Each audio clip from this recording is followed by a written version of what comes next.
Hello दोस्तों, I hope आप सब लोग मस्त होंगे, एकदम अपनी पढ़ाई में लगे होंगे। तो कल हम लोगों ने जो वीडियो बनाई थी वो कान की जो हियरिंग वाली प्रोसेस है, सुनने का जो प्रोसेस था उसके ऊपर बनाई थी। आज हम लोग जो वेस्टिबुलर तंत्र है, वेस्टिबुलर जो हमारा बैलेंसिंग का कार्य करता है, शरीर का जो बॉडी का बैलेंस करता है, उसके बारे में आज हम लोग एक वीडियो बना रहे हैं। तो इसमें क्या होता है कि 3 संरचनाएं होती हैं मुख्य रूप से। ये आपका कोक्लिया के ऊपर स्थित होता है ना।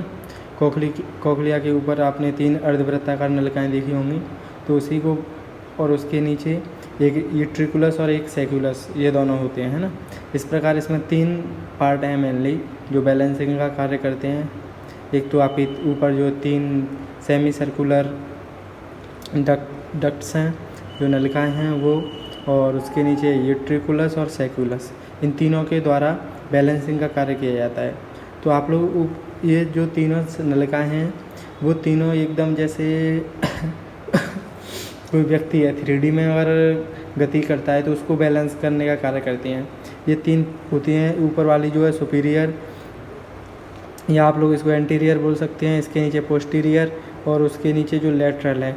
हालांकि ये एक दूसरे के नीचे नहीं होती, ये तीनों एक दूसरे से समकोण पर 90 डिग्री के कोण पर एकदम स्थित होती हैं, है ना। जैसे आपको किसी चीज़ को 3D में शो करना हो तो वो तीनों डायरेक्शन में 90 डिग्री पर स्थित होगा, है ना। ऐसे ही स्थित होती हैं ये तीनों। अब इसमें जो पोस्टीरियर आपकी जो सुपीरियर है, एंटीरियर वाली जो सबसे ऊपर है, सुपीरियर सेमी सर्कुलर डक्ट, ये बैकवर्ड मोशन को क्या करती है, डिटेक्ट करती है। इसके बगल में जो है पोस्टीरियर सेमी सर्कुलर डक्ट है ना, वो अप एंड डाउन, ऊपर और नीचे की साइड, जैसे हम सिर हिलाएं ऊपर नीचे की साइड, तो उस वाले मोशन को डिटेक्ट करती है। और जो आपकी लेटरल सेमी सर्कुलर डक्ट है, वो लेफ़्ट एंड राइट, हम इधर की साइड दाईं तरफ घुमाएंगे, लेफ़्ट एंड राइट साइड, तो उसको डिटेक्ट करती है। और इनके नीचे आप लोग यहाँ पे जो उभारनुमा संरचना वो देख रहे हैं, सेमी सर्कुलर डक्ट की ये जो उभारनुमा संरचना है ना, इनको बोला जाता है एम्पुला। ये रही ये वाली, इनको बोलते हैं एम्पुला। क्या बोला जाता है, एम्पुला। और जो यूट्रिकुलस और सेक्युलस में जो उभारनुमा संरचना होती है उनको बोलते हैं मैक्यूला। ध्यान रखना है ना।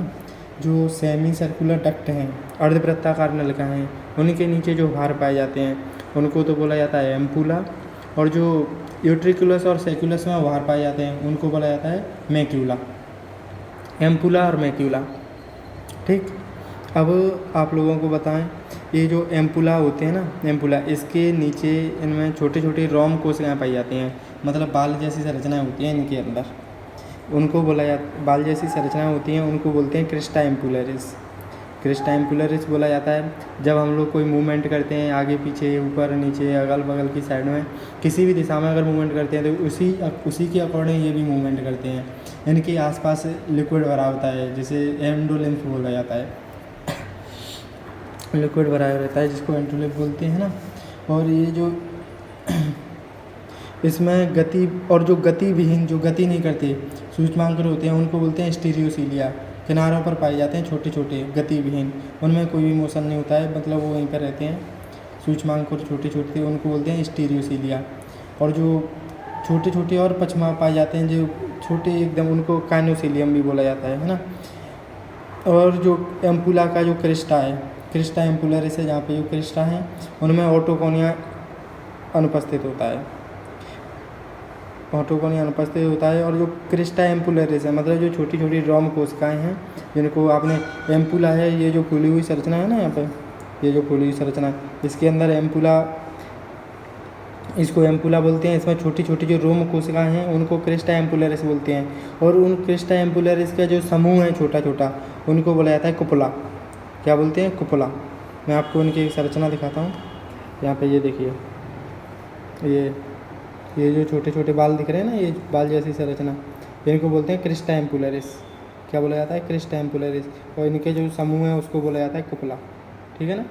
हेयर लाइक स्ट्रक्चर होती हैं, जो हेयर सेल्स, देखो यहाँ पर लिखा हुआ है हेयर सेल। और यहाँ से जो नीचे की साइड निकली हुई हैं ये होती हैं आपकी एम्पुलरी नर्व, जो कि ब्रेन की तरफ जाती हैं।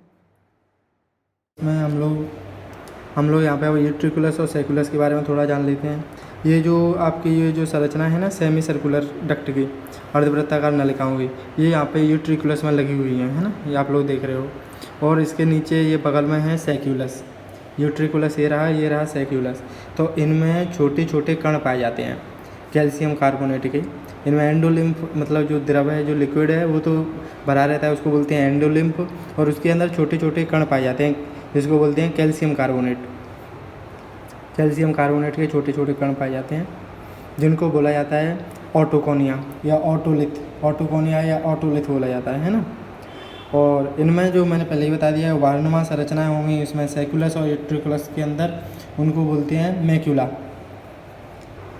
उनको क्या बोला जाता है मैक्यूला। और इनके नीचे होके यहाँ पे बगल की साइड में नर्व्स निकली होती हैं बाहर की साइड, वो जाती हैं ब्रेन के लिए। कहाँ पे जाती हैं? ब्रेन के लिए। अब मैं आपको बताऊँ क्रिस्टा, यहाँ पे मैंने बताया था इधर क्रिस्टा होता है ना, यहाँ पे क्रिस्टा का क्या कार्य होता है?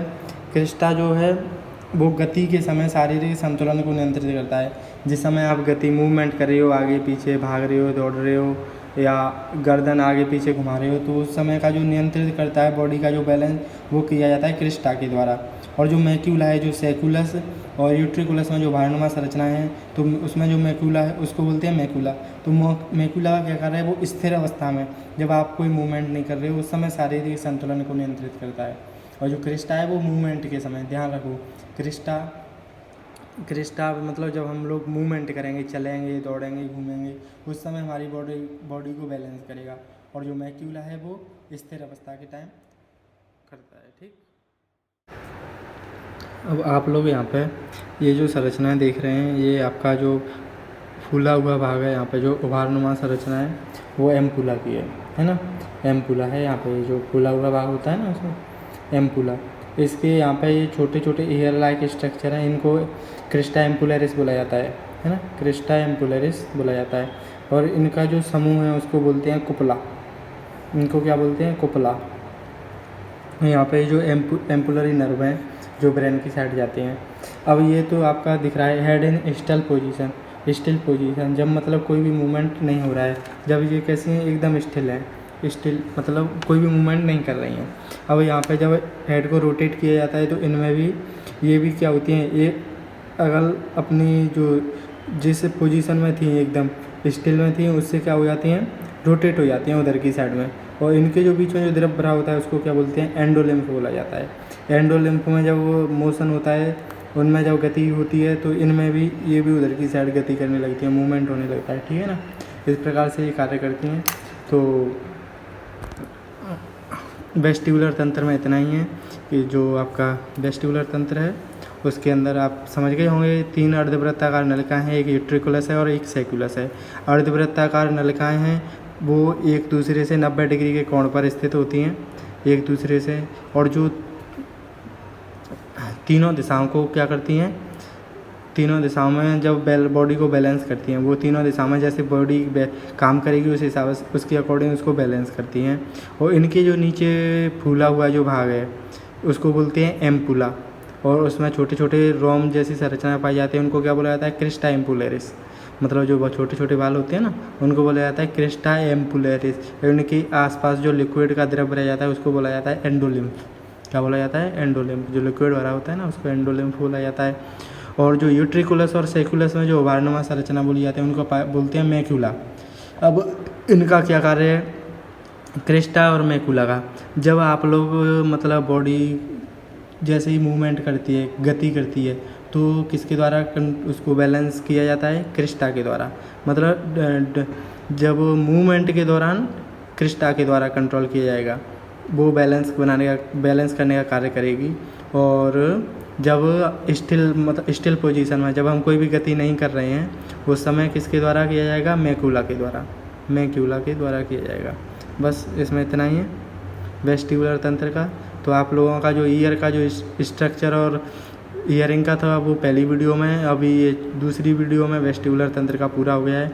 तो नीट में आपका यहीं से इतने में से क्वेश्चन आएगा, इससे थोड़ा अगर जितना था उतना आप लोगों को बता दिया है, एनसीईआरटी से थोड़ा बढ़ के ही बताया है। और प्लीज़ गाइस आप लोग सपोर्ट करते रहिए, हम भी अपनी तरफ से पूरी कोशिश कर रहे हैं कि आप लोगों को अच्छे से अच्छे तरीके से समझ में आए। है ना।